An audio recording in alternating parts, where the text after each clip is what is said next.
I filmed this video before Christmas and then took a small hiatus through the end of the year. So happy New Year's, everyone. And I have a huge announcement tomorrow on the channel. I'll be doing a live stream. That's Wednesday, January 3rd. If you're watching this afterwards, it doesn't apply to you. Anyway, into the originally recorded video. Man, I was so excited when I realized I didn't have to comb my hair for this video. Welcome to Ask MandR episode 249, the series where I answer your questions. If you have a question, I'll answer next week's episode after Christmas. Leave in the comments section below. Speciost Test says, approve or disapprove of this conspiracy theory. LEGO hires you to create controversy in Star Wars sets to keep itself relevant.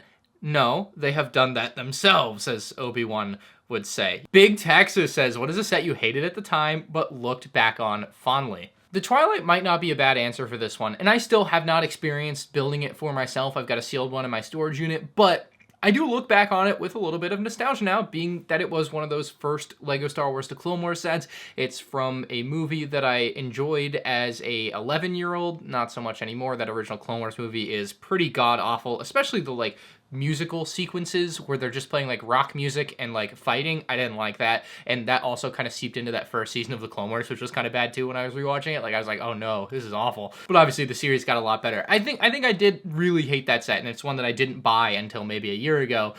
So I do look back on that a bit more fondly now. Same with the pirate tank. That's one that I just completely detested for a long time, but I've certainly come around on it for my love of Hondo as a character, certainly, but it's just not that bad of a set either. Isaiah Build Stuff says, do you think it's worth buying unreleased LEGO sets for 2 or 3 times the price? So if you don't know, a lot of times when I get LEGO sets early, I pay a little bit extra to get that early LEGO set. And so, for example, with the TIE Bomber, I probably paid almost $200 all in. That's with express shipping, with, paying someone extra to get it early. So for a set like the TIE Bomber or the 501st Battle Pack, I probably did pay 2-3 times, maybe more, the price to get that set early, given that I'm paying for express shipping. I also pay the person extra for their time, to make it worth their time to go to the post office for me, and I want everyone to be happy with the transaction. I don't want someone to be unhappy. So I usually pay more than probably anyone else reasonably would, for good reason. I have a YouTube channel that makes money doing it, so it makes a ton of sense for me. So yeah, from my perspective, it's worth it. However, Isaiah, I think you're probably asking for yourself here,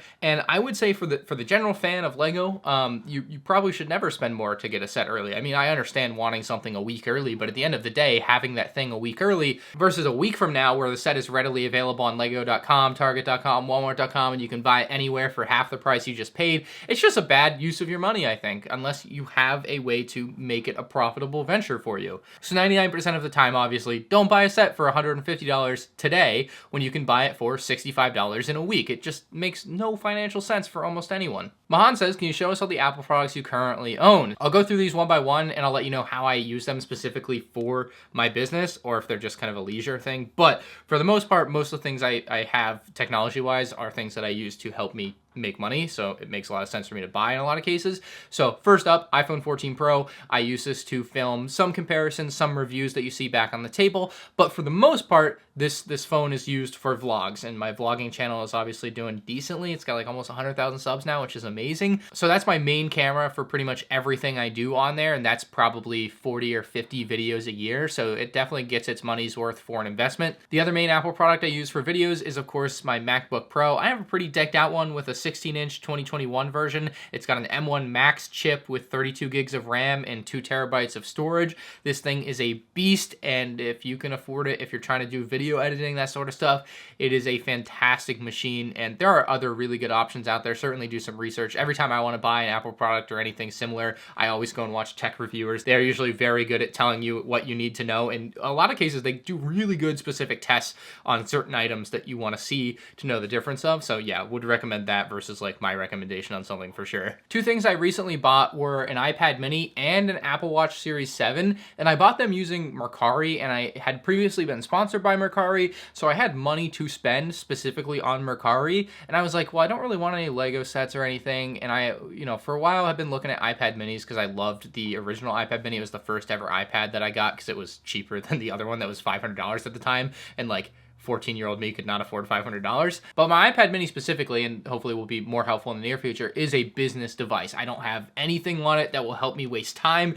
It is specifically like calendar, spreadsheets, what am I doing with this, YouTube creator app. So I ended up paying only $100 for this, and I literally use it to help me stay focused with what I'm doing throughout the day. So it's got, you know, not a lot on there right now, but I'll have like my calendar on there. I've got YouTube Studio for like checking up on YouTube videos and performance and stuff. We have Google Sheets. I have my app for my studio lights so that if I want to change my studio lights, I don't get distracted on TikTok. You know, I basically just got apps on there that help me do work, and that is the whole point of that device. And I thought for $100, it was a very worthwhile investment to have a device that is specifically for work, and I think that will help me out a lot here in the near future as well, going into 2023. So that, I think, was a very good investment for me. And my most recent purchase was something that replaced my oldest Apple device. As of like literally 3 days ago, I used an Apple Watch Series 2 from 2017. I bought it like the year after high school, and it has done me very well to this point, but I had been like eyeballing like Apple Watch Series 8, and I couldn't make myself spend $800 on a watch. That is way too much money to spend on a watch, although I know some people have really fancy watches that cost a lot more. Good for you. I just couldn't do it because I'm not that into watches. But I was like, can't do $800, way too much, no thank you. But I was like, well, I have a Series 2, so anything I get is going to be better. And so I started looking at Series 7 because they look the same. And I found a Series 7 stainless steel on Mercari again for like $400. And then I still had more Mercari money to spend. So I ended up, I think, spending $160 on this one. And so this is going to be like, you know, hopefully to help my fitness next year and that sort of stuff. And then also like it'll have like calendar events and stuff on there for me to check at a glance. So hopefully more stuff to just help me refine how I'm living my life and just be better with what I want to be better at. So most of the things like that I buy, I try to make with like a good intention behind them. The one that I didn't make with a good intention behind it was another one that I literally think I didn't pay anything for this, but it's an iPhone SE, but it has the 5S design, which is my favorite iPhone design. I literally bought this as like a collectible item for me. It was really, really cheap if I paid anything for it, but yeah, I don't really use it. I just loved the look of the phone and wanted to have it like as kind of a display item, basically. So that's most of the things. I have like AirPods and stuff. I love the AirPods. They're amazing. Would recommend if you don't have them. Max says, that end to the video. Are you opening a secondhand LEGO store in the Orlando area in 2023? Max, you know, I'm glad you watched the end of the last video. However, I am not opening a secondhand LEGO store in the Orlando area in 2023. I will not be. So keep trying. Fritz says, what do you think of the new Jazz Modular? It looks nice. I'm not gonna buy it. I bought like 1 or 2 modulars in 2021, like the police station. I thought they were cool. The only video I watched of it was Just Two Goods, and he did a great overview of it. Would recommend if you're looking for something a little more in-depth. But there are 2 things that I noticed in his video. One, he was really keen on it having a bathroom, and it did have a bathroom, so it seems like that's a really good perspective of it. Also, no, a few things. He noted that there's a greenhouse on the roof of it, but the greenhouse is really, really, really small. I didn't like that. That did look kind of dumb to me. But the one thing that really irks me about the Jazz Modular, the one thing I just can't get out of my head when I go to sleep at night, is that there is a new pizza print for LEGO Pizza, and it's still not a cheese pizza print. And we don't have a slice of cheese pizza for your LEGO minifigs. I'm pretty positive this is a thing. Unless I'm wrong, let me know in the comments. I would love to own a LEGO cheese pizza piece, but I think every LEGO pizza piece has a topping on it. Kadak88 says, what do you use to dust your LEGO and what would you recommend? I recently bought something from the Container Store that's like a little duster thing, kind of like a Swiffer, I guess. I don't know. I'm sure lots of people know exactly what I'm showing here. And it has been phenomenal. Basically, I can just lift the 3 things I have on my shelf off because I recently decluttered my shelves as well. It makes it really easy. I just take the few things off, dust the shelf, put them back on. Life is better because of this.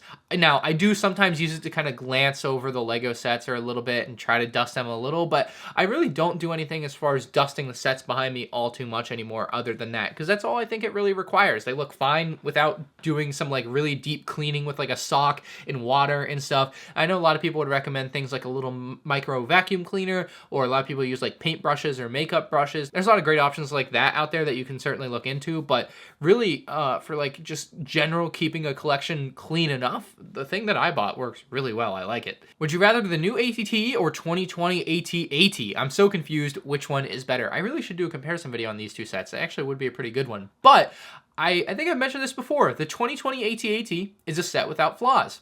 I guess other than the snowtroopers not having physical wastegapes. The 2022 AT-TE, the build, is on par with the AT-AT as far as the quality, right? The builds are equal. They are both really good versions of their own ships, and when you're at that point, it's like, which ship do you like better, of course. When it comes to the figures, I think there's a lot of flaws with the clone troopers. So I think the AT-AT is slightly better because it has better figures. They're both really good sets overall that have a really nice package altogether. Wilderness Worthy says, I've recently started getting into LEGO investing / resale. Would you be willing to show your post-sale process? Which shipping label printer you use, which labels you use, where you buy your boxes / padded envelopes from, and of course affiliate links to everything in the description below. Winky face.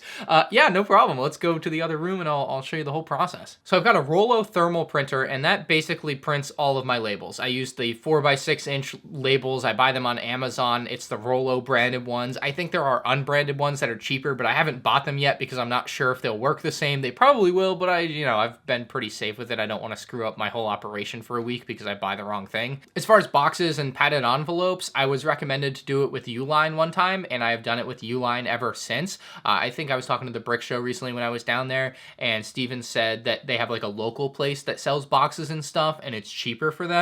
So that would certainly be something on a case-by-case basis, maybe worth looking into.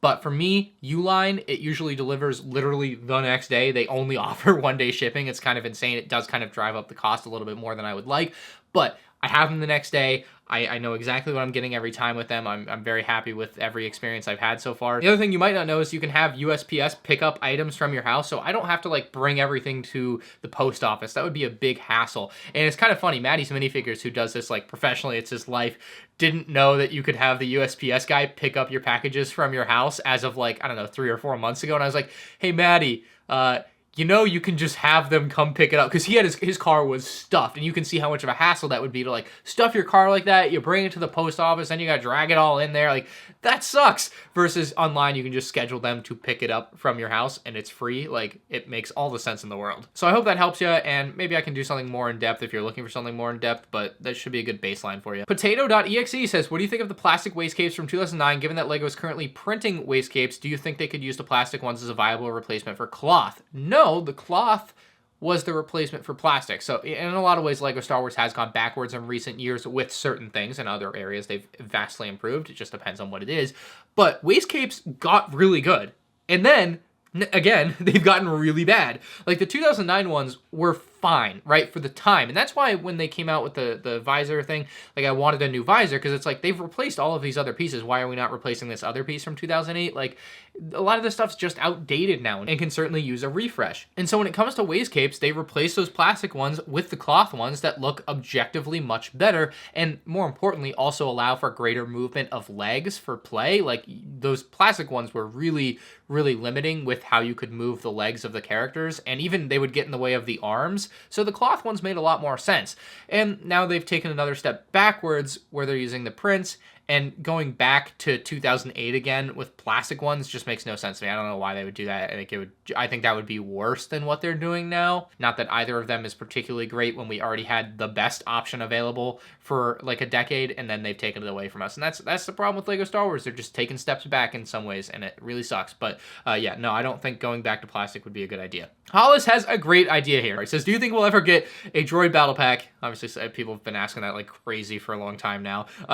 He says, or more importantly, maybe get back super battle droids or commando droids. I think doing like a specialist droids battle pack, much like they did with the 501st battle pack this year, would be the fantastic way to do it. Like, everyone has enough regular battle droids, and sure, you could throw in one regular battle droid into a set like this. It would cost them 12 cents to produce that battle droid to put in the set.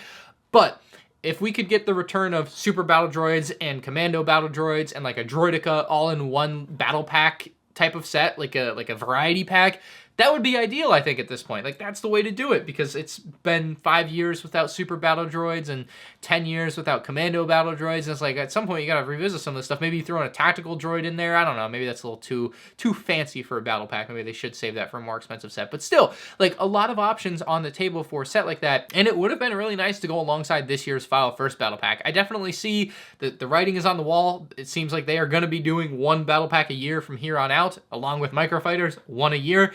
Why exactly? No idea. But one a year seems to be the new number, and if that's the case, I wouldn't love a droid battle pack as the next battle pack. I think it would be great as a complementary battle pack to a clone battle pack, but if it's the only way to get those super battle droids and commando droids back and stuff, like, yeah, it's a necessary evil. Iron Patriot says, what are your thoughts on some of the alternate build mocks for the 501st sets? Dude, people have built so many cool, unique things with 501st battle packs as alternate builds. If you go on a site like Rebrickable, I think you can find tons of instructions for different things. It has been really awesome to see the variety of things people can build out of the same Bark Speeder and ATRT. It's just fantastic. There's been Venators, probably ATOTs, ATTEs, Republic gunships, Republic fighter tanks, you name it, someone has built it out of 501st battle pack parts. I think it's just the coolest thing. Lucky Brick says, do you think it was worth it to go through the dark age of LEGO Star Wars with all the sequel sets in 2015 to 2019 to eventually get to where we are now with 2020 to 2023, example, ATT, Clone Battle Packs, and possible gunship?